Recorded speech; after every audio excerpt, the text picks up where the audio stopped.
So today I'm going to show you how to actually checkmate when you have an advantage and there's not a lot of pieces on the board.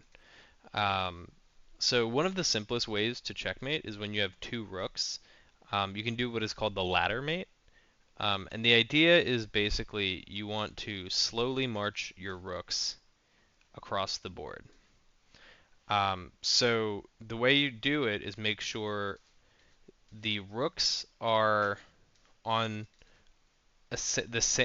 one line apart from each other.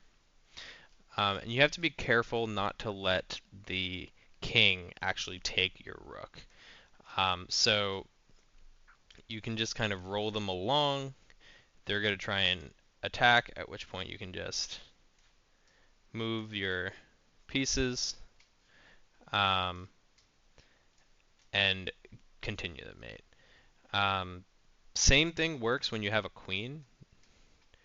Um, I actually find it's easier if you put the rook in front because then the king cannot actually take the rook.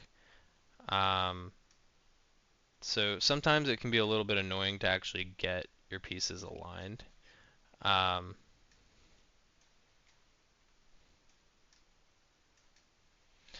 um, and you can see here, it's just about making sure um, that the king can't actually take your rooks. Um, the next mate is the queen mate. This can be a little tricky if you aren't careful because you can stalemate. So the idea is basically you want to get the queen touching the enemy king and defended by your king. One thing to easiest way to do this is to get them blocked on the back on the edge of the board. You can see here the queen is protecting this. Queen can't be taken. Um, so the king is stuck in this area. And then you can just march your king over and simply checkmate. When the king is in the middle of the board, the easiest way to get them to the edge of the board is to do um, what is called knight opposition. So you can see here, um, blocking off these squares, and you just move a knight distance away and follow the king. So you can see here, now the king is on the back rank. So what I like to do um, is to put my queen in the line, so then I can just simply do that.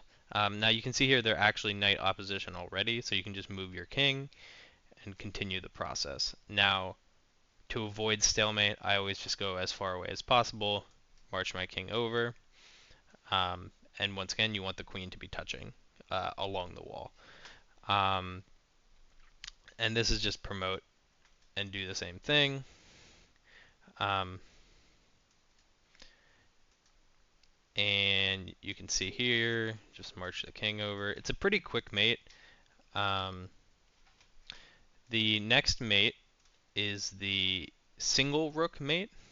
This one you have to be careful of because if you're not careful, you can stalemate or lose your rook. So the main idea is you want your king to be facing the enemy king, um, and you want to get them in the corner. Um, and you have to be careful because you want to make sure they have two squares to go between until you're ready to actually mate them. Um, so right now, the enemy king is not in the right position. So what I can simply do is move my rook back. And now you can see my king is taking these squares, and when I move my rook, it's a checkmate. So this, it's already kind of in the right position, but it's not quite. Um, so you move the rook.